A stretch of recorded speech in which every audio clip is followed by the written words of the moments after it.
नमस्कार। कैसे हो आप सब? बढ़िया। अब वैसे काफ़ी सर्दी भी कम हो गई है और बीमारियां भी बढ़ रही हैं, तो आप सब स्वस्थ रहे, मस्त रहे और पढ़ते रहें। तो इसी के साथ आज अपन एक टॉपिक पर बात करेंगे। आज का टॉपिक है अपने हाल ही में राष्ट्रपति द्वारा भारत रत्न पुरस्कार की घोषणा की गई है। तो क्या है इसका इतिहास भी जानेंगे थोड़ा बहुत। तो स्टार्ट करते हैं।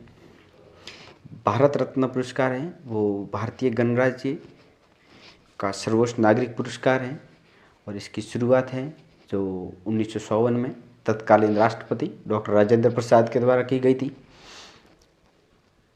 और जब ये भारत रत्न दिया जाता है तो इसके पीछे काफ़ी सख्त नियम भी लागू होते हैं कि इसका कहाँ सम्मान का प्रयोग किया जाना चाहिए, किस हिसाब से इसको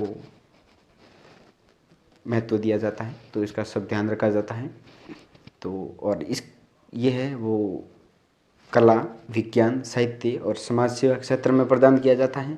साथ ही दिसंबर 2011 में इसमें मानव प्रयोग के जो भी प्रावधान है उसको भी शामिल किया गया है, अर्थात जो मानव सेवा या मानव जीवन में मतलब मानव क्षेत्र में जो कोई अच्छा कार्य करता है तो उस क्षेत्र में भी ये दिया जाता है। ठीक है। तो सबसे पहले 1951 में दिया गया था तत्कालीन राष्ट्रपति के द्वारा। उस समय सबसे पहले है वो सी राजगोपालाचारी जी को, उसी के साथ सी वी रमन जी को, साथ ही अपने दिया गया था सर्वपल्ली राधाकृष्णन साहब को। तो उस समय 1951 में दिया गया था और 1951 में है ये सम्मान है सिर्फ जीवित व्यक्तियों को दिया जाता था, बट 1955 में आते आते इनमें मरणोपरांत के बाद भी सम्मान हो ऐसा प्रावधान भी इसमें शामिल किया गया।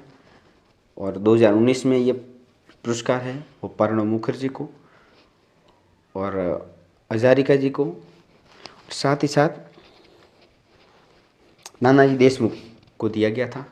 ये पुरस्कार जो प्रत्येक वर्ष, ज़रूरी नहीं कि प्रत्येक वर्ष दिया जाए, इस पुरस्कार को 2 साल 3 साल ऐसे अंतराल के बाद भी दिया जा सकता है। और ऐसा भी कोई प्रावधान नहीं कि केवल भारतीय नागरिकों को दिया जाए, ये गैर भारतीयों को भी दिया जाता है और बीच में दिया भी गया था।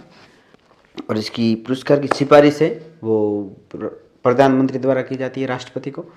तत्पश्चात ये पुरस्कार के लिए नामित किए जाते हैं व्यक्तियों को। ठीक है। और ये पुरस्कार प्राप्त करता होता है ना भारत रत्न, तो वो अपने नाम के आगे इस पदवी को प्रयोग में नहीं ले सकता उपसर्ग या प्रत्येक रूप में, कहीं भी सार्वजनिक कार्यों में या अपने दैनिक कार्यों में भी अपने नाम के आगे इस पुरस्कार को नहीं लिख सकता है, क्योंकि भारतीय संविधान का अनुच्छेद 18 क्लॉज 1 है, उसमें ये प्रावधान किया गया है कि इस पुरस्कार का उपयोग है वो अपने नाम के आगे उपसर्ग या प्रत्येक रूप में नहीं किया जाएगा। तो ये इसके नियम भी हैं। और इस पुरस्कार में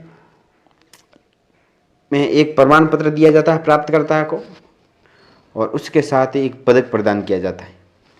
और हाल ही में राष्ट्रपति महोदय द्वारा भारत रत्न की घोषणा की गई है, जिसमें भारतीय जनता पार्टी के वरिष्ठ नेता लाल कृष्ण आडवाणी जी को देने की बात कही है। ये उस सम्मान के हकदार हैं। लाल कृष्ण आडवाणी जी हैं जो जिनका जन्म है 1927 में हुआ था और वे 2002 से 2004 तक 7वें उप प्रधानमंत्री के रूप में इन्होंने कार्य किया है। और 1998 से 2004 तक सबसे लंबे समय तक गृह मंत्री के पद पर भी वो रहे हैं। और अभी कुछ ही महीने भर पहले एक 2024 में और घोषणा हुई है जो कर्पूरी ठाकुर को दिए जाना है, वो मरणोपरांत होगा। वो बिहार के पूर्व मुख्यमंत्री भी रह चुके हैं। 2024 के लिए फिलहाल इन 2 नामों की घोषणा हुई है, कर्पूरी ठाकुर और लाल कृष्ण आडवाणी जी। इसको सम्मानित किए जाएंगे इस पुरस्कार से। कब देंगे ये अभी तक डिसाइड नहीं किया गया है, फिलहाल के लिए घोषणा हुई है जो 2024 के लिए इनको दिए जाएंगे। तो आज के लिए इतना ही। बहुत बहुत धन्यवाद। खुश रहो, मस्त रहो।